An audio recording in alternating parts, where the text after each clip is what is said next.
नमस्कार, मैं हूं शुभम शंकर। आप देख रहे हैं मनी 9। स्वागत है आपका आपके पसंदीदा साप्ताहिक कार्यक्रम इकोनॉमिकम में। आज का इकोनॉमिकम बड़ा अनोखा है। आज के इकोनॉमिकम में जो अर्थात का विषय है वो बड़ा रोमांचक, बड़ा रोचक विषय है। अगर आप इसको देखेंगे, समझेंगे तो बात पुरानी है, बात अर्थव्यवस्था की है, लेकिन नए तरीके से, नए ढंग से की गई है। आपको बताने की, समझाने की कोशिश की गई है। आगे विषय बताऊंगा, इसको समझाने की कोशिश करूंगा, लेकिन उससे पहले आपको बता दूं कि कौन सी पॉइंट आएंगे, कौन से पड़ाव आएंगे हमारे इस इकोनॉमिकम में। तो शुरुआत होगी अर्थात के साथ, उसके बाद आपके सवाल जवाब। दो महत्वपूर्ण सवालों को आज के शो में हमने शामिल किया है। इसके बाद बात होगी इनकम की। इनकम की बात के बाद हम आगे बढ़ेंगे किस्सों का सिक्का, क्योंकि ये आखिरी हफ्ता है महीने का, और आखिरी हफ्ते में महीने के हम लेकर आते हैं किस्सों के सिक्के। तो किस्सों के सिक्के में क्या विषय होगा, क्या मतलब कौन सा पन्ना पलटा गया है इतिहास का, ये जानेंगे, समझेंगे। और इसके बाद चलते चलते एक किताब या वेब सीरीज़ हर बार की तरह इस बार भी अंशुमान जी से पूछेंगे, जो आप देख सकते हैं, जो चाहते हैं वो कि आप देखिए, या वो किताब जो आप पढ़िए। अब बात आते हैं अर्थात पर। अर्थात की नई किस्त के साथ मनी 9 के एडिटर अंशुमान तिवारी जी मेरे साथ आ गए हैं। सर, बहुत स्वागत है आपका। अंशुमान जी से चर्चा करें उससे पहले मैं थोड़ी सी भूमिका बना दूं, थोड़ी सी पृष्ठभूमि तैयार कर दूं। आज दरअसल आप पहले थोड़ी विज्ञान पढ़ेंगे, साइंस पढ़ेंगे, और उसके बाद थोड़ा सा पढ़ेंगे अर्थशास्त्र। अर्थशास्त्र भी आप समझने का जो तरीका होगा वो बड़ा निराला, बड़ा अनोखा। इससे पहले आपने अर्थशास्त्र इस तरीके से नहीं समझा होगा। अर्थशास्त्र कहिए, अर्थव्यवस्था कहिए, आर्थिक विकास दर कहिए, ये सब कुछ अगर किसी चीज़ में लपेट कर दिखाए, समझाए, पढ़ाए, बताए जाते हैं तो वह है आंकड़े। लेकिन आंकड़ों को देखने का तरीका कितना अलग हो सकता है, ये अर्थात आपको बताएगा। आज हम जो चर्चा करने वाले हैं, जो बात करने वाले हैं, वो साइंस की एक थ्योरी की बात करने वाले हैं। और साइंस की इस थ्योरी से आप अर्थव्यवस्था को समझने का प्रयास करेंगे। साइंस की जिस थ्योरी का हम जिक्र कर रहे हैं वो है टाइम डायलेशन की थ्योरी। टाइम डायलेशन की थ्योरी क्या मतलब है? उसका मतलब ये है कि भाई ठीक है कि पूरी दुनिया में, पूरे ब्रह्मांड में अगर आप देखिए तो समय हर जगह एक सा नहीं है, सबका अलग अलग समय है। विस्तार से अंशुमान जी आपको समझाएंगे, लेकिन उसको भी वो समझाएंगे एक फिल्म के माध्यम से। पहले आप एक फिल्म का सीन देखिए, किस्सा देखिए, चर्चा देखिए, और उसके बाद इस पूरी थ्योरी को समझिए। सर, कौन सी फिल्म, कौन सी चर्चा, कौन सा? इकोनॉमिकम में आपका स्वागत है। आज का अर्थात हम इसलिए इस विषय पर लेकर आए क्योंकि चुनाव आपके सामने है, और चुनाव की तरफ जाते हुए राजनीतिक दलों के घोषणा पत्र हैं। भारतीय जनता पार्टी पिछले 10 साल में की आर्थिक विकास दर में तमाम बदलाव, तमाम उपलब्धियों के आंकड़े लेकर सामने आ रही है।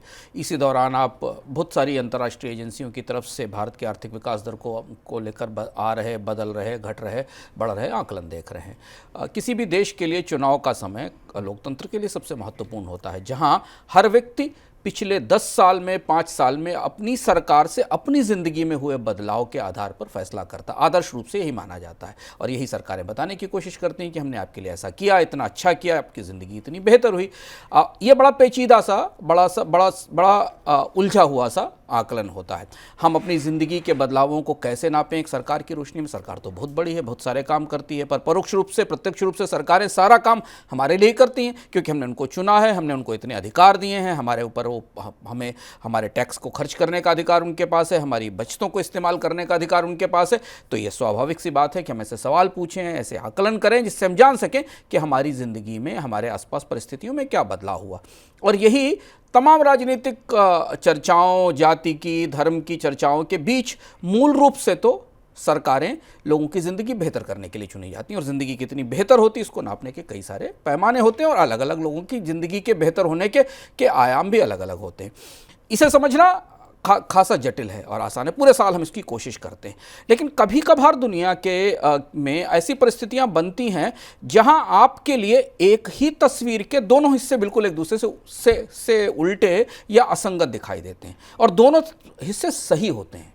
सिक्के का दूसरा पहलू भी सही ही होता है पहले पहलू से, तभी मिलाकर सिक्का बनता है। पहला वाला पहलू भी ठीक है और दूसरा वाला भी पहलू सही। और यही सबसे महत्वपूर्ण बात है, जहां हम विज्ञान के क्षण में जाते हैं, फिजिक्स के क्षण में जाते हैं, जहां हमें बेहद दिलचस्प सा मेटाफर मिलता है, बेहद दिलचस्प सा रूपक मिलता है। आमतौर पर हमारी कोशिश रहती कि अर्थव्यवस्था के विषय को, क्योंकि आमतौर पर बहुत गहरे आंकड़ों से भरा हुआ होता है, उसे हम थोड़ा और दिलचस्प ढंग से बताएं। तो शुभम ने एक फिल्म का जिक्र किया। अगर आप लोगों ने 2014 में क्रिस्टोफर नोलन की फिल्म देखी हो, इंटरस्टेलर, काफ़ी मशहूर फिल्म थी, नहीं देखी है तो छुट्टियां हैं, लंबा वीकेंड है, देख डालिए इस फिल्म को। क्रिस्टोफर नोलन की फिल्मों को अभी भी ऑस्कर मिले हैं और ये अनोखी अद्भुत फिल्म थी। ये फिल्म जिन लोगों ने देखी होगी उन्हें याद होगा, जिन्होंने नहीं देखी उन्हें ज़रूर देखना चाहिए इस फिल्म को। कई ऐसी फिल्में होती हैं जो आपको अपने जीवन में ज़रूर देखनी चाहिए। इस फिल्म का जो आखिरी दृश्य है वो सबसे संवेदनशील है। सबसे आखिरी दृश्य के करीब जब फिल्म पहुंचती है, फिल्म के नायक हैं एस्ट्रोनॉट कूपर, जो अपनी बेटी मर्फ से मिलते हैं। कहानी कुछ इस किस्म की है कि पृथ्वी के ऊपर पर्यावरण की आपदाओं के कारण धूल भरे तूफान चलने लगते हैं और वैज्ञानिकों को लगता है कि अब पृथ्वी खत्म हो जाएगी और लोगों को यहाँ से एन मास सामूहिक रूप से शिफ्ट करने के लिए, एक दो लोगों को नहीं, पूरी पृथ्वी को एक साथ लोगों को शिफ्ट करने के लिए कोई दूसरा ग्रह तलाशना पड़ेगा जहाँ ले जाकर लोगों को बसाया जाए, क्योंकि मनुष्य ने अपने रहने लायक पर्यावरण को ख़त्म कर दिया है। तो कूपर को उस ग्रह की तलाश के लिए निकलना पड़ता है और वो एक स्पेस मिशन पर निकलते हैं और तमाम साइंस है इसमें, बिल्कुल दिमाग घुमा देने वाली साइंस है, टाइम स्पेस की थ्योरीज हैं और उन्हें चूंकि समय बचाना है तो वो एक ब्लैक होल की कल्पना की गई है जिसका नाम गार्गेंटुआ है, और वहाँ से स्लिंग के थ्रू उस ब्लैक होल को पार करके एक प्लैनेट पर पहुँचते हैं जिसको मिलर्स प्लैनेट कहा जाता है। वो प्लैनेट पहले खोजा जा चुका है पर वहाँ गई हुई जो टीम थी वो वापस नहीं लौट पाई थी। यह माना जाता कि वो रहने लायक प्लैनेट हो सकता है अंदाज के तौर पर। तो कैप्टन कूपर अपनी टीम के साथ गार्गेंटुआ को पार करके उस प्लैनेट पर पहुँचते हैं। गुरुत्वाकर्षण, ग्रेविटी, टाइम, स्पेस, ऐसे दिमाग घुमा देने वाले घटनाक्रम हैं इस पूरी फिल्म में कि आपको लगेगा कि आप बिल्कुल ऐसी परिस्थितियां देख रहे हैं जो विज्ञान में पढ़ते हैं और आपके सामने वास्तविक रूप से साकार होती हैं। कूपर अपने मिशन को अजीबोगरीब तरीके से पूरा करते हैं। हम ज़्यादा स्पॉयलर्स आपको नहीं देंगे, हो सकता है बहुत सारे लोगों ने मूवी नहीं देखी हो तो देखें ज़रूर। उसके बाद जब वो वापस लौटते हैं तो अंतरिक्ष में उन्हें थोड़ा ही समय बीता होता है, लेकिन पृथ्वी पर तब तक 23 साल बीत गए होते हैं। जितने समय में वो पृथ्वी से जाते हैं, ब्लैक होल को पार करके मिलर्स के प्लैनेट तक जाते हैं और वापस लौटते हैं, इसमें कुछ ही समय बीता होता है, पर 23 साल पृथ्वी पर बीत चुके होते हैं। कूपर जब पृथ्वी से जा रहे थे उस मिशन पर तब उनकी बेटी छोटी थी, किशोर थी, टीनेज थी, और जब वो लौट कर आते हैं तो बेटी मौत के करीब होती है और वो बेटी बिस्तर पर होती है, आखिरी सांस गिन रही होती है, और कूपर उस समय तक युवा होते हैं और उनकी बेटी बिल्कुल मृत्यु के करीब होती है। बेहद संवेदनशील दृश्य। बेटी कहती है कि आप यहाँ से चले जाएं क्योंकि मेरी मृत्यु करीब है। ये टाइम डायलेशन की सिद्धांत पर जिस पर को शुभम ने जिक्र किया, टाइम डायलेशन के सिद्धांत पर बनी बेहद अनोखी फिल्म थी, काफ़ी चर्चित और बड़ी फिल्म थी। दरअसल हुआ ये कि आइंस्टीन के पहले तक फिजिक्स काफ़ी आसान थी, बड़ी सीधी सादी थी। महर्षि न्यूटन ने बताया था कि ब्रह्मांड में हर जगह समय एक समान गति से चलता है, चाहे वो हमारा हो या आपका हो या किसी भी जगह हो, समय में कोई फ़र्क नहीं होता।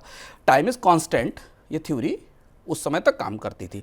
आइंस्टीन आए, उन्होंने सब उलट पलट दिया, सर के बल खड़ा कर दिया। आइंस्टीन ने थ्योरी ऑफ रिलेटिविटी और स्पेशल रिलेटिविटी दी, बहुत आसान थ्योरी, बहुत सारे लोगों ने अपने विज्ञान के कक्षाओं में पढ़ी होगी।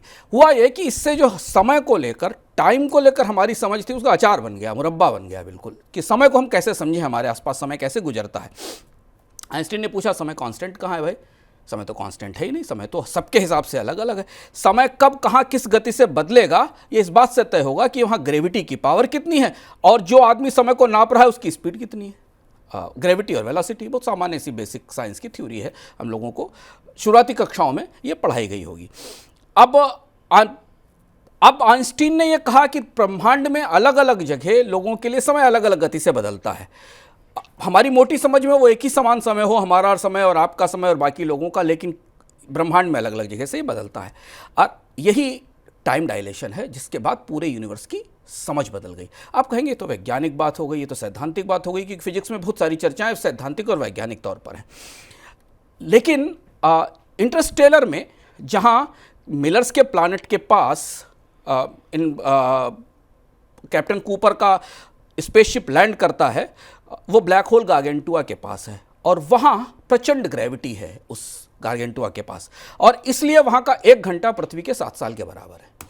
और इसलिए जब कूपर वापस लौटते हैं तब उनको अपनी बेटी बुजुर्ग होकर मृत्यु के करीब मिलती, जबकि वो युवा होते हैं। आप कहेंगे कि फैंटेसी फिल्मों की बात है, नहीं, टाइम डायलेशन कितना महत्वपूर्ण है वो हमारे जीवन में रोज घटित होता है, इसलिए हमें इसे समझना जरूरी है। यह वैज्ञानिक चर्चाओं की, फैंटेसी फिल्मों की बात नहीं है। अंतरिक्ष के उपग्रहों की गति पृथ्वी से तेज है क्योंकि वो गुरुत्वाकर्षण से दूर होते हैं।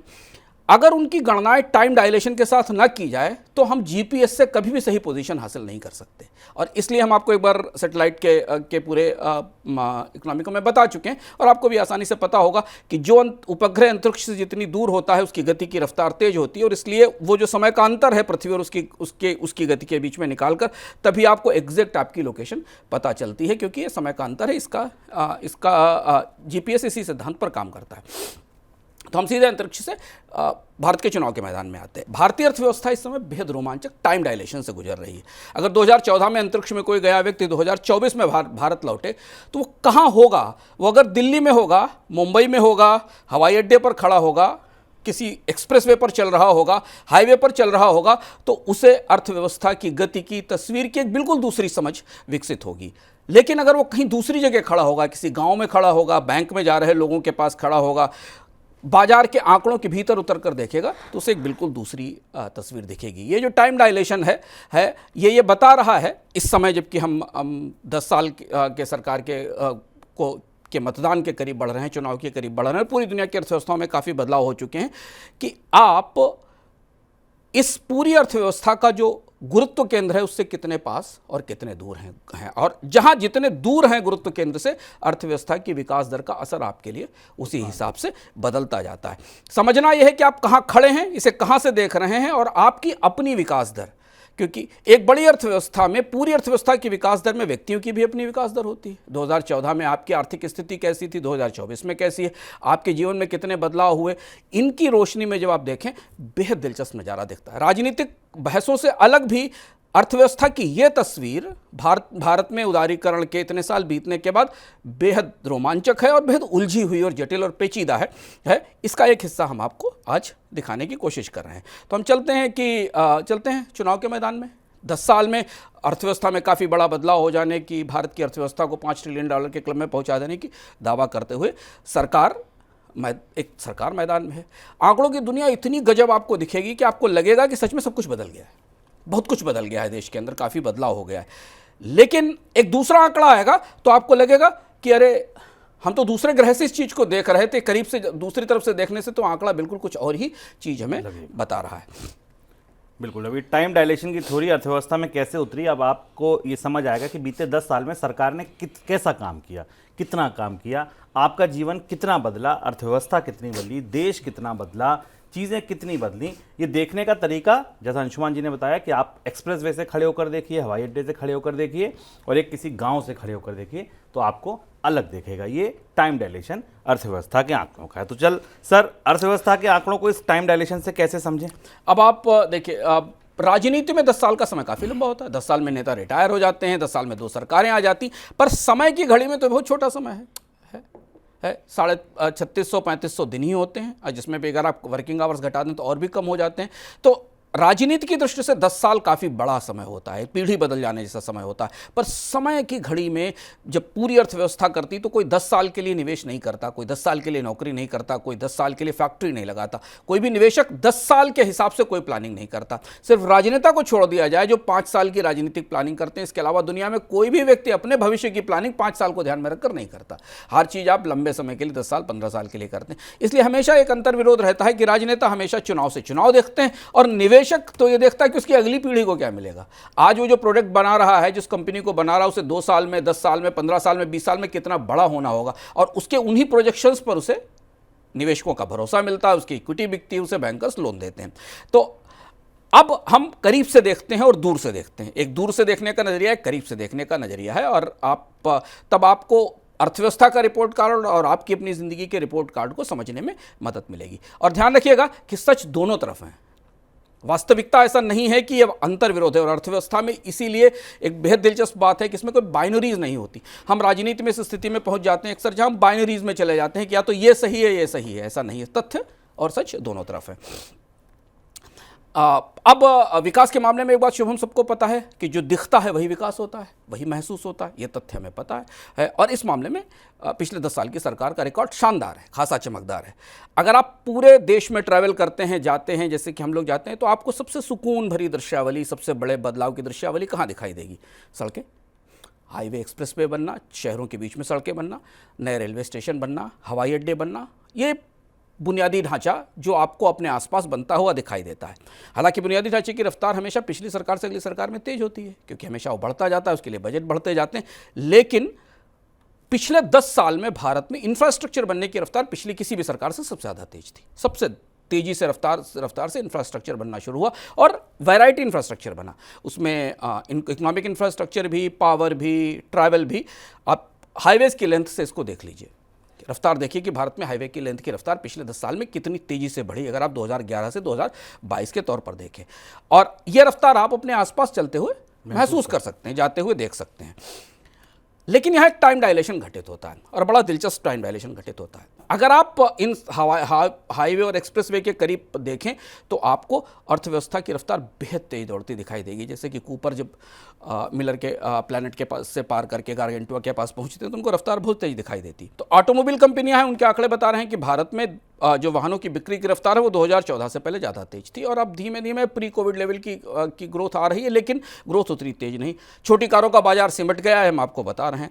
अब दूसरी तरफ देखें, हाईवे और एक्सप्रेसवे की बढ़ोतरी के पैरेलल देखें वाहनों की कीमत, तो पिछले 10 साल के अंदर वाहनों की कीमत में इतनी बढ़ोतरी हो गई कि लोगों के लिए वाहन को रखने की लागत अगर 10 साल में देखें तो 1.5 गुनी से ज़्यादा हो गई। टोल रिकॉर्ड दर से बढ़े, पेट्रोल डीजल की कीमतें बढ़ी, छोटी छोटी स्कूटी जो 50,000, 60, 65,000 की आती थी वो 1 लाख, 1.5 लाख रुपए की हो गई।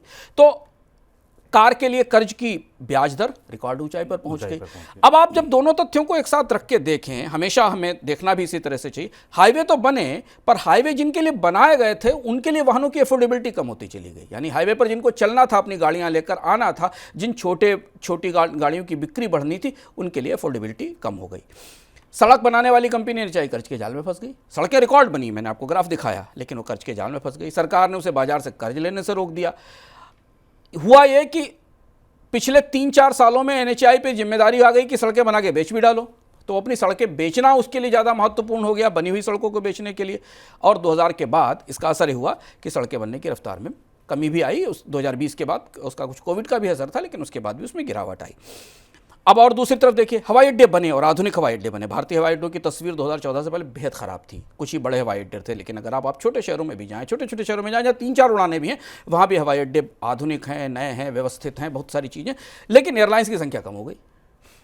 जब आपके पास ज़्यादा हवाई अड्डे थे तब एयरलाइंसेस घटती चली गई और किराए रिकॉर्ड लेवल पर पहुंच गए। और इसलिए जिनके लिए हवाई अड्डे बनाए गए थे उनके लिए यात्रा अनअफोर्डेबल हो गई। यानी छोटे शहरों में, अगर आपको किसी छोटे शहर में जाना है तो उसमें वहाँ हवाई अड्डा भी मौजूद है, पर एयरलाइंसेज ने अपनी उड़ानें खत्म कर दी, बंद कर दी। तो ये एक दूसरा ये टाइम डायलेशन है जो हमें दिखाई देता है। तो हवाई अड्डे पर जाकर और हवाई अड्डे में विमानों के किराए को देखें, इन दोनों में बिल्कुल विपरीत परिस्थिति दिखाई देती। नए निजी अस्पताल में हम आपको विस्तार से बता चुके हैं। पिछले 10 साल के अंदर भारत में अस्पतालों में, प्राइवेट सेक्टर के अस्पतालों में, सरकार का तो उतना नहीं, प्राइवेट सेक्टर के अस्पतालों में रिकॉर्ड निवेश हुआ। आपको, आप जिस भी शहर में रहते हैं, अगर आप 10 साल पहले 2014 में देखते होंगे तो कम से कम 2 या 3-4 अच्छे हॉस्पिटल वहाँ किसी न किसी छोटी बड़ी चेन के आ गए। लेकिन दवाओं की और इलाज की इन्फ्लेशन रिकॉर्ड हो गई। यानी जब अस्पताल बने तो लोगों के लिए इलाज कराने की लागत बढ़ती चली गई। दवाओं में रिकॉर्ड इन्फ्लेशन है, दवाओं के पर्चे में रिकॉर्ड इन्फ्लेशन है, ओपीडी की कॉस्ट बहुत ज़्यादा है, छोटे छोटे इलाज के लिए अस्पतालों में बहुत ज़्यादा पैसा देना पड़ता है। यही ठीक स्थिति हुई। सूचना तकनीक आई, आईटी आने से शिक्षा आसान नहीं हुई, महंगी हो गई। जितना इंफॉर्मेशन टेक्नोलॉजी का प्रयोग बढ़ा, हमारी उम्मीद थी कि शिक्षा सहज होगी, सस्ती होगी, पर इन्फ्लेशन, एजुकेशन की इन्फ्लेशन बढ़ती चली गई। अब ये बुनियादी ढांचे का टाइम डायलेशन है। इस टाइम डायलेशन में ढांचा उपलब्ध है, बना है, पर उसे इस्तेमाल करने वालों की इस्तेमाल करने की क्षमता घटती चली गई। उनकी एफोर्डेबिलिटी, उनके पास जाने की उन हाईवे और एक्सप्रेसवे पे चलने की क्षमता सीमित हो गई। तो वो दुष्यंत का एक शेर है ना कि वो रोशन हुए चिराग तो आंखें नहीं रहीं, अंधों को रोशनी का गुमा और भी खराब। ये वो टाइम डायलेशन है जो हमें दिखाई देता। हम आगे समझेंगे कि इसका आने वाली सरकार के लिए आने वाले 5 सालों में इसका क्या असर होगा। ये पहला हिस्सा था जो हमने बताया आपको। लेकिन सर इन सब चीज़ों के इतर अगर आप देखें तो मैं पिछले 3-4-5 साल से अगर आप देखें तो चर्चाओं में तो यही है कि भारत की अर्थव्यवस्था दुनिया की सबसे अच्छी अर्थव्यवस्थाओं में है, बढ़ती हुई अर्थव्यवस्थाओं में। कोविड का पीरियड छोड़ दीजिए, वो पूरी दुनिया के लिए एक से था, लेकिन मौजूदा समय जब हम ये इकोनॉमिक रिकॉर्ड भी कर रहे हैं तो चीन सुस्त है, न्यूजीलैंड जैसे देश रिसेशन में फंस रहे हैं, यूरोप अभी करहड़ रहा है, अमेरिका में चिंताएं बरकरार हैं, भारत सबसे तेज दौड़ता है। तो इस चीज़ को फिर हम कैसे समझें? और ये भी बिल्कुल सही है, दिलचस्प है। भारतीय अर्थव्यवस्था दुनिया की सबसे तेज दौड़ती अर्थव्यवस्थाओं में, इस तथ्य से कौन इनकार करेगा। हम जो आपको बता रहे हैं वो सारे डेटा और फैक्ट्स हैं जो आपके सामने हैं। भारत का जीडीपी $3 ट्रिलियन का स्तर पार कर गया, दुनिया की 5वीं सबसे बड़ी अर्थव्यवस्था बन गया। महंगाई को मिलाने के बाद आप कुछ भी करें 2027 तक हम $5 ट्रिलियन की अर्थव्यवस्था हो जाएंगे। महंगाई की दर को मिलाते हुए तो $5 ट्रिलियन की अर्थव्यवस्था की जो उम्मीद है, जो लक्ष्य हमें 2023-22 में मिल जाना था, कोविड के कारण थोड़ा आगे बढ़ गया।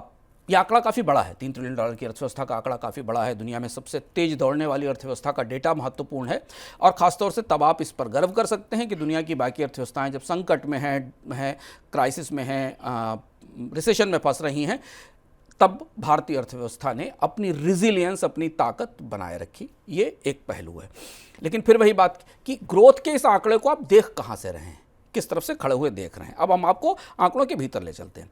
एक चार्ट देखिएगा आप, 2014 के बाद से अगर आप देखें तो भारत की विकास दर लीनियर है। भारत की विकास दर में कोई बड़ी उछाल नहीं आती दिखाई देती। ये चार्ट अगर आप ध्यान से देखें तो आपको दिखाई देगा 1980 और 1990 में भारत की आर्थिक विकास दर जितनी थी, लगभग हम वहीं उसी विकास दर पर खड़े हुए। और ये बात चर्चा 2015-16 के बाद शुरू हो गई थी कि भारत को लीप फ्रॉग करना होगा, भारत की आर्थिक विकास दर को तेजी से बढ़ना होगा। तो अगर आप ग्रोथ रेट देखें, हम गिरे नहीं, लेकिन हमारी ज़रूरतों के हिसाब से, भारतीय लोगों की आय और कमाई में बढ़ोतरी की जरूरतों के हिसाब से हमारी ग्रोथ में जो लीप फ्रॉगिंग होनी थी, जो तेज बढ़ोतरी हुई, इसका असर में दिखाई दिया। आगे हम आपको बताएंगे, बड़ा इजाफा नहीं हुआ। 1980 और 90 के दशकों में हम जिस गति से बढ़ रहे थे, उस गति से उसी तरीके की ग्रोथ रेट लगभग हमें दिखाई देती है। 2005 तक जो तेज विकास दर का दौर था, उसकी वापसी नहीं हुई। 2005 तक हमने जो ग्रोथ देखी, उस चार्ट को हम दोबारा देखते हैं। 2005 तक जो सबसे तेज बढ़ोतरी के दौर थे, लंबे औसतन, और हम आपसे बता रहे हैं कि 1-2 साल की विकास दर को मत देखें, क्योंकि आमतौर पर जब आप 10 साल की तुलना कर रहे हैं तो आप लंबे जीडीपी की एवरेज ग्रोथ रेट को देखें। और हम इसमें पूरा टाइम चार्ट आपको दिखा रहे हैं, जिसमें कि आपको डॉलर टर्म्स में दिख रहा है। कोविड का असर इसमें शामिल है, हमें मानते हैं, लेकिन उसको हटाने के बाद भी ट्रेजेक्ट्री में कोई बड़ा बदलाव नहीं आया। हम लीनियर ढंग से बढ़ रहे थे, धीमे धीमे बढ़ रहे थे, पर हम उस लीप फ्रॉग नहीं कर पाए। अब इसका असर क्या हुआ, इसे हम, जब आप लीप फ्रॉग नहीं करते हैं, आप तेजी से आर्थिक विकास दर की रफ्तार को बहुत तेज नहीं करते, तो इसके बड़े गहरे असर भीतर दिखाई देते हैं। वो इस सरकार को, या इस सरकार के सामने तमाम आंकड़ों में हमें दिखाई देते हैं। आंकड़ों से अगर समझें सर, हम अपने आसपास के जीवन से अगर इसको समझें तो कैसे समझा जा सकता है? जैसे सबसे महत्वपूर्ण बात है, इन आंकड़ों को अगर आप करीब से देखें, चूंकि बहुत तेज ग्रोथ नहीं हुई तो लोगों की आय नहीं बढ़ी, इस ग्रोथ से कमाई नहीं बढ़ी। ये ग्रोथ आई तो, पर ये ग्रोथ ऊपर के हिस्से में थी, इसलिए जीडीपी के हिस्से के तौर पर भारत में आम लोगों की खपत में डिकेडल आधार पर, दशकीय आधार पर कोई बड़ी बढ़ोतरी नहीं हुई। इसको ध्यान से समझिएगा। 2005 से 2014 के बीच निजी खपत खर्च बढ़ने की दर 6.1% थी, जो जीडीपी से थोड़ा सा कम थी। 2015 से 2024 के बीच में आम लोगों के कंजम्पशन की ग्रोथ रेट 5.9% रह गई। यानी आपका जीडीपी तो ग्रो हुआ, लेकिन लोगों की खपत खर्च नहीं बेहतर हुए, बढ़े नहीं, इसलिए उनकी जिंदगी बेहतर नहीं हुई। इसलिए $3 ट्रिलियन की अर्थव्यवस्था में भी लोगों की खपत का हिस्सा जो 2014 में था, वो वही है। हम अर्थव्यवस्था तो $3 ट्रिलियन की हो गए, लेकिन 2014 में आम लोगों की खपत का हिस्सा इस अर्थव्यवस्था में 56.8% था, और 2024 में 56.9% पर है। तो जिन लोगों को इस ग्रोथ से अपनी खपत बढ़ाकर आगे आना था, वो इसमें भागीदारी नहीं कर पाए। खपत नहीं बढ़ी तो पूरे 10 साल सरकार जूझती रही, प्राइवेट सेक्टर ने कैपेक्स नहीं बढ़ाया, क्योंकि डिमांड नहीं बढ़ी तो नया निवेश नहीं आया। कंपनियां लगातार कहती रही ओवर कैपेसिटी पर बैठे हुए हैं, तमाम रियायतें दीजिए, उनको कॉर्पोरेट टैक्स की रियायतें दी, बाकी दी, लेकिन कैपेक्स नहीं बढ़ा। कैपेक्स केवल वहां आया जहां सरकार ने पैसा डाल दिया, जैसे हाईवे, एक्सप्रेसवे या बाकी जगह जहां आपको दिखाई देता है। तो अगर ये ऐसा हुआ तो निवेश नहीं आया तो रोजगार नहीं बने, क्योंकि प्राइवेट सेक्टर भारत में सबसे बड़ा रोजगार देता है। अब इस चार्ट को देखिए, इस चार्ट से आपको दिखाई देता है कि रिकॉर्ड ग्रोथ के बाद भी भारत में लेबर पार्टिसिपेशन रेट लगातार गिरता चला गया, नीचे आ गया। इस चार्ट से ये बताता है कि ग्रोथ तो थी, ग्रोथ तो दिख रही थी, पर वो ग्रोथ जॉबलेस ग्रोथ थी। और आईएलओ की जो ताजी रिपोर्ट अभी कल परसों में आई, जिसको आपने मनी सेंट्रल में विस्तार से सुना, हम इस पर आगे भी चर्चा करेंगे। उसने इस बात को स्थापित किया कि भारत की जॉबलेस ग्रोथ है, पर ये जॉबलेस ग्रोथ है। उस जॉबलेस ग्रोथ के कारण डिमांड नहीं बढ़ी, नए निवेश नहीं आए, तो लोगों के रोजगार में बढ़ोतरी नहीं हुई। 2014 के बाद इसमें तेजी से गिरावट आई और यह बेकारी का विस्फोट जो हमें अब दिखाई दे रहा है, सामने दिखाई दे रहा है ग्रोथ के पैराडॉक्स के तौर पर, वो हमारे सामने है। अब कमाई नहीं बढ़ी, रोजगार नहीं बढ़े, तो भारत में परिवारों की वित्तीय स्थिति बिगड़ गई। वित्त मंत्रालय को जाते जाते सरकार के चुनाव में जाने से पहले अपनी ताज़ा रिपोर्ट में स्वीकार करना पड़ा कि भारत में बचतों की स्थिति बेहद खराब है। भारत में जीडीपी की तुलना में परिवारों की बचत 47 साल के न्यूनतम स्तर पर आ गई। अब आप पूरा चक्र समझ रहे हैं। ग्रोथ तो ऊपर दिख रहा है टाइम डायलेशन से, अगर आप ग्रोथ के आंकड़ों के करीब खड़े, पर उससे जितना दूर निकलते चले जाते हैं आपको मांग में कमी, खपत में कमी, रोजगार में कमी और फिर बचतों में कमी दिखाई देती है। देनदारियां रिकॉर्ड ऊंचाई पर पहुंच गई परिवारों की। हाउस होल्ड बैलेंस शीट्स पूरी तरह बिगड़ी, क्योंकि 47 साल के न्यूनतम स्तर पर लोगों की बचत थी और उनकी देनदारियां, उनकी लायबिलिटीज 5.8% के आसपास थी, यानी लोग कर्ज लेकर खर्च कर रहे थे। अब सरकार ये तो तथ्य आरबीआई के आंकड़े में है, तो आप कितना भी कोशिश करने पर इस सच से तो आप आंख मिलाने से रुक नहीं सकते। इसलिए सरकार को ये स्वीकार करना पड़ा कि ये चुनौती हमारे सामने आई।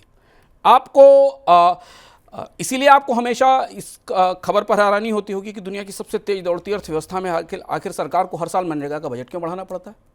अगर भारत की अर्थव्यवस्था में इतनी तेज विकास दर है, इतनी डिमांड है, तो फिर मनरेगा जैसी स्कीम, कच्चे काम की स्कीम के लिए इतना पैसा क्यों देना पड़ता है? क्योंकि गांव में रोजगार नहीं आया, हम आपको बता चुके हैं। और यही वजह है कि रूरल एरिया में, ग्राम में जो मजदूरी की दर है वो 10 साल के न्यूनतम स्तर पर आ गई। तो ग्रोथ का आंकड़ा 7% की ग्रोथ का आंकड़ा जितना सही है उतना ही सही है जब इस ग्रोथ के आंकड़े से दूर हटकर आप कुछ और तथ्यों को देखते हैं। ये हमारी उलझन है, जिस उलझन के बीच चुनाव हमारे सामने है। लेकिन सर, एक तरफ आंकड़े ये बताते हैं, दूसरी तरफ अर्थव्यवस्था भी तेजी से बढ़ रही, फिर ये हुआ कैसे? ये अंतर कैसे आया? ये समझना थोड़ा दिलचस्प है।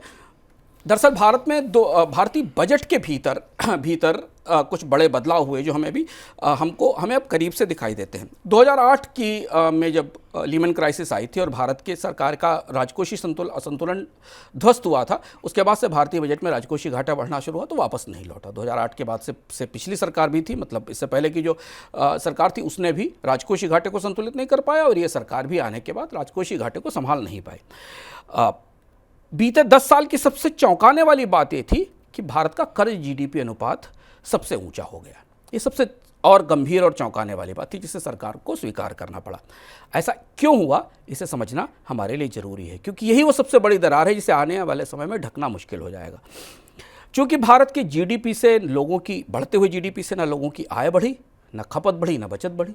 ये तीनों चीज़ें नहीं बढ़ी जो हमें आंकड़ों में दिखाई दे। अधिकांश लोगों की आय नहीं बढ़ी, इसलिए जितना भी डिमांड बढ़ी वो सरकार का खर्च बढ़ाकर आई, और आप बजटों के आकार को उस हिसाब से बढ़ता हुआ देख सकते हैं। तो जितना सरकार का, इसीलिए डेट टू जीडीपी रेशियो इस ऊपर पर पहुंचा, क्योंकि सरकार को जो इकोनॉमी में ग्रोथ सस्टेन करनी थी, आप पूरे 10 साल के साल दर साल आंकड़े देखते जाएं, एक ही फैक्टर है सरकार का खर्च, जिसमें लगातार बढ़ोतरी होती दिखाई देती।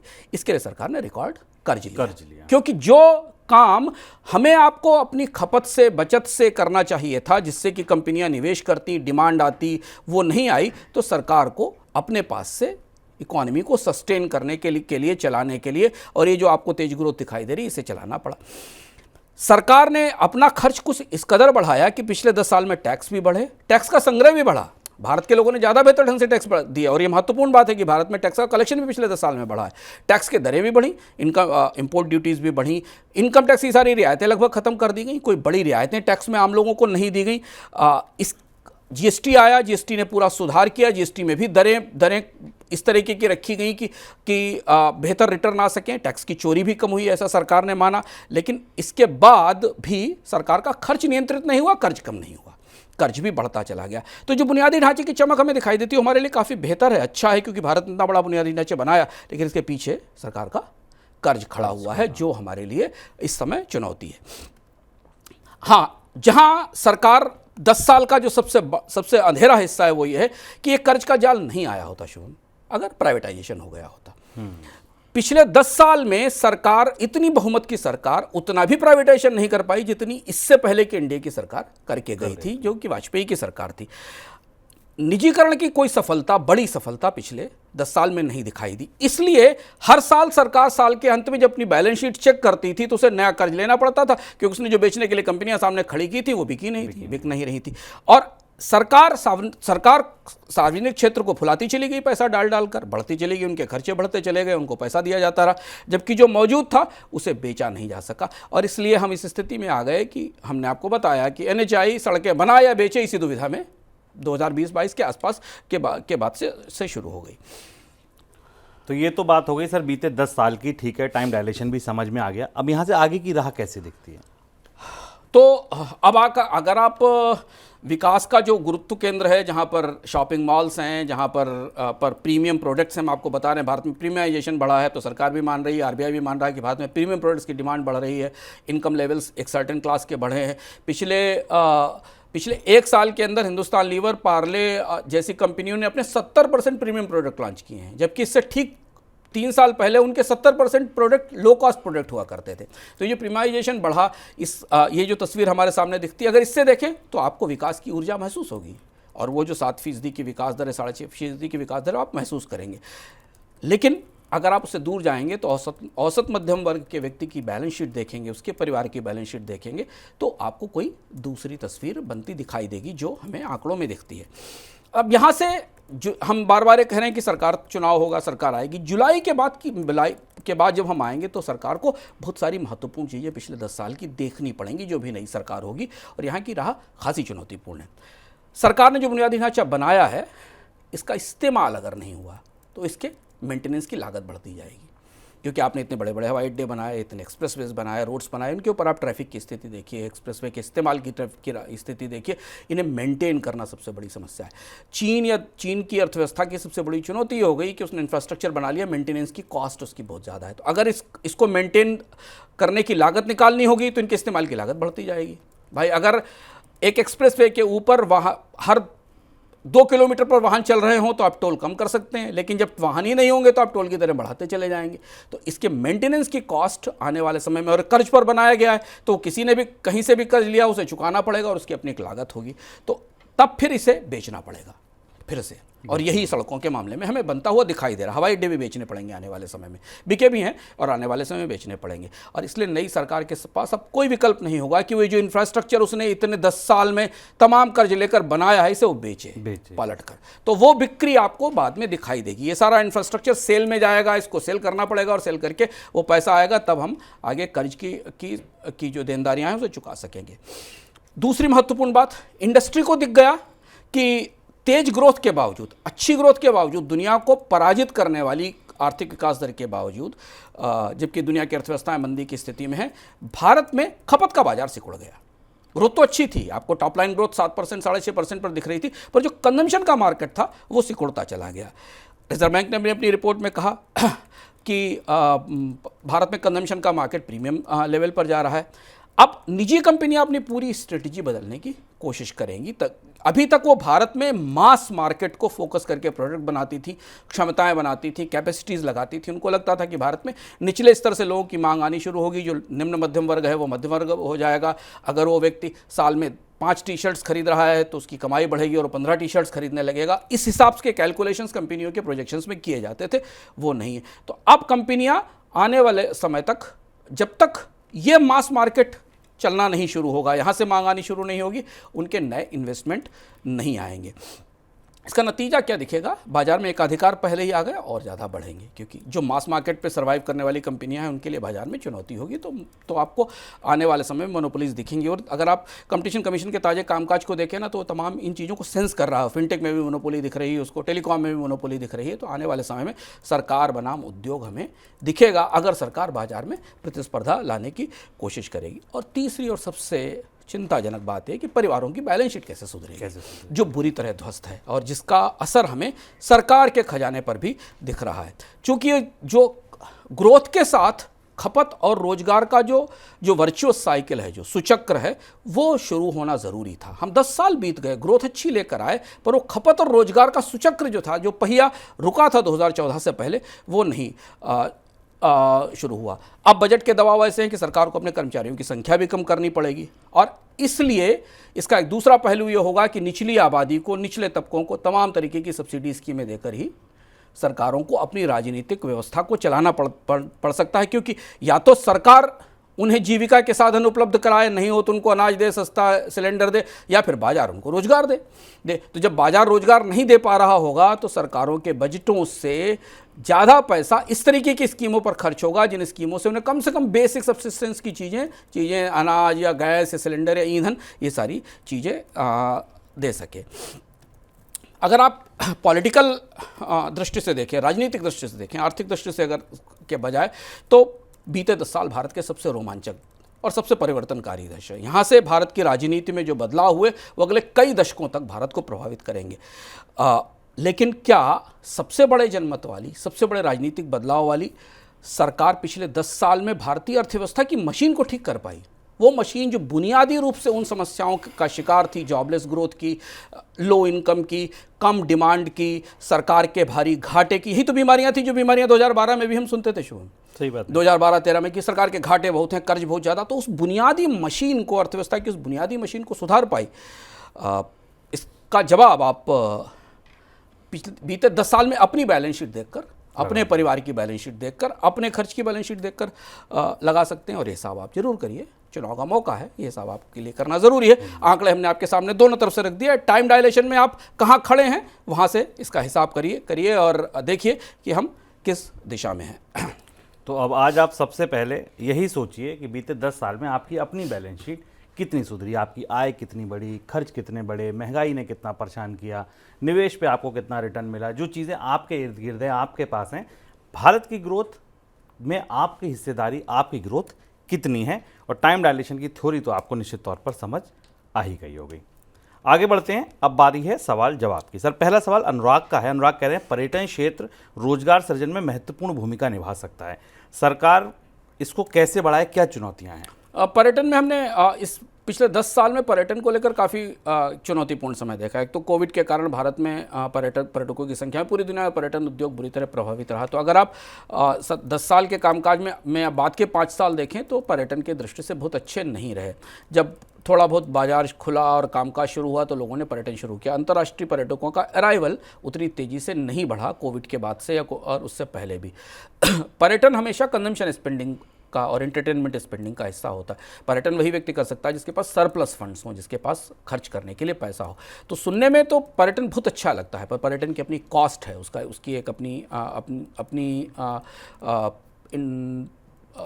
इनकम से और खर्च से जुड़ा हुआ उसका एक पहलू है। तो हमें ये देखना होगा कि भारत में पर्यटन सस्ता हो सके, कॉस्ट कम हो सके। अब इसे दूसरे पहलू से देखिए, कोविड के बाद भारत के में होटल्स के किराए देख लीजिए, फूड्स की कॉस्ट देख लीजिए, ट्रैवल की कॉस्ट देख लीजिए। ट्रैवल अच्छा हुआ, ट्रेनें बहुत अच्छी चली, वंदे भारत ट्रेनों ने भारत में स्पीड और गति की दृष्टि से क्रांति की, पर ट्रैवल की कॉस्ट भी बढ़ गई, उसके दौरान लागत भी ज़्यादा हो गई। तो हमें ये देखना होगा कि पर्यटन मध्य वर्ग, उभरते मध्य वर्ग की आय से सीधा ताल्लुक़ रखता है। तो अगर लोगों की कमाई बढ़ेगी तभी पर्यटन के आधार पर से बड़ी डिमांड निकलने की संभावना है। हाँ, इससे अलग बिजनेस ट्रैवल बढ़ रहा है, आ रहा है, लेकिन उसका फ़ायदा तो एक छोटे क्लास तक ही है। अगला सवाल जो है वो है हार्दिक जी का। वो कह रहे हैं पिछले 3 महीने से म्यूचुअल फंड में निवेश लगातार बढ़ रहा है, लेकिन म्यूचुअल फंड उस रफ्तार से खरीदारी नहीं कर रहे हैं, क्या चुनाव नतीजों का इंतजार? खरीदारी तो कर रहे हैं। म्यूचुअल फंड एक लंबे समय से ज़्यादा समय तक कैश पर नहीं बैठे रह सकते, उनको मार्केट में स्पेंड करना होता। बल्कि सच्चाई है कि म्यूचुअल फंड की खरीद के कारण ही बाजार में हमको इतनी सक्रियता दिखाई दे रही कि उनके पास जो पैसा SIP से आ रहा है वो तो उन्हें डालना ही पड़ेगा। हाँ, सवाल इस बात पर उठ रहा है कि म्यूचुअल फंड जिस वैल्यू पर खरीदारी कर रहे हैं उस वैल्यू को आगे सस्टेन कर पाएंगे, क्या उस रिटर्न को दे पाएंगे कि नहीं दे पाएंगे। तो म्यूचुअल फंड अपने पास लिक्विडिटी रेशियो के पैमाने 5 से 6% से ज़्यादा के अलावा कैश नहीं रोक सकते, उनको निवेश करना पड़ेगा। यहाँ चुनौती ये है कि म्यूचुअल फंड्स ने निवेश पिछले 5-6-7 महीनों में किया स्मॉल और मिड कैप स्टॉक्स में, जहाँ सेबी ने उस बबल को पिंच किया और उसको फोड़ा है, तो वो पैसा मूव करना शुरू करेगा। और इसलिए अगर आप बाजार को करीब से देख रहे हैं तो आपने देखा होगा कि स्मॉल कैप वाला जो पूरा एपिसोड था, इसको ख़त्म होने के बाद लार्ज कैप में फिर वापस तेज़ी आती दिखाई दे रही है। पिछले इस हफ्ते के सूचकांक सूचकांक और करीब से देखें तो वापस खरीद उन स्टॉक्स में आना शुरू हुई है जो लार्ज कैप स्टॉक्स हैं। तो म्यूचुअल फंड तो निवेश करेंगे ही, वो बचत को लिए आपके निवेश को बचत को लिए बैठे तो नहीं रहेंगे, लेकिन हाँ उनकी अपनी रणनीतियाँ हैं अलग अलग फंड की, उस हिसाब से वो निवेश कर रहे हैं। चलिए आगे बढ़ते हैं सर। अब इनकम की बात, यहाँ क्या खास? मनी9 का सुपर ऐप आप डाउनलोड करिए इनकम की बात में, और हम आपको एक वीडियो दिखाते हैं। मनी9 के सुपर ऐप पर कंटेंट के साथ तमाम जानकारियों के साथ बहुत सारे लोग बहुत तरीके के सवाल पूछ रहे हैं। आप भी बहुत सारे सवाल पूछ सकते हैं और तुरंत उनका जवाब हासिल कर सकते हैं व्यक्तिगत रूप से। कार्यक्रमों में आकर तो आप सवाल पूछते ही हेलो मनी9 में, पर सीधे जाकर भी सवाल पूछ सकते हैं। हमारे पास बहुत सारे विशेषज्ञ हैं जिनसे आप अपने सवाल, अपनी फाइनेंशियल प्लानिंग की सलाह मांग सकते हैं और हम विशेष रूप से ये सलाह मनी9 के सुपर ऐप के धारकों के लिए लेकर आए हैं, और ये सलाह पूरी तरह आपकी हर समस्याओं का समाधान करने के लिए है।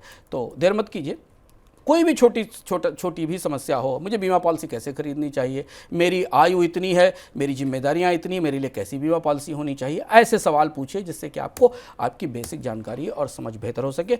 हमारे पास उसमें कोई फ़ोन लाइन नहीं है कि फ़ोन लाइन इतने समय तक खुली है बात करना। जब आप चाहो मनी9 के सुपर ऐप पर जाओ, अपना सवाल डालो और उस सवाल पर आपको जवाब भेज दिया जाएगा।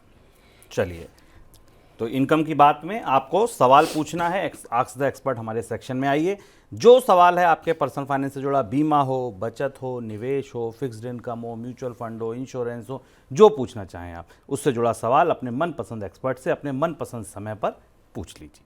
आगे बढ़ते हैं सर, किस्सों के सिक्के में इस बार क्या खास है? किस्सों का सिक्का ये आखिरी सप्ताह है, और पिछले महीने बहुत बड़ी घटना हुई अंतर्राष्ट्रीय स्तर पर, शायद आपके निगाह में गई हो।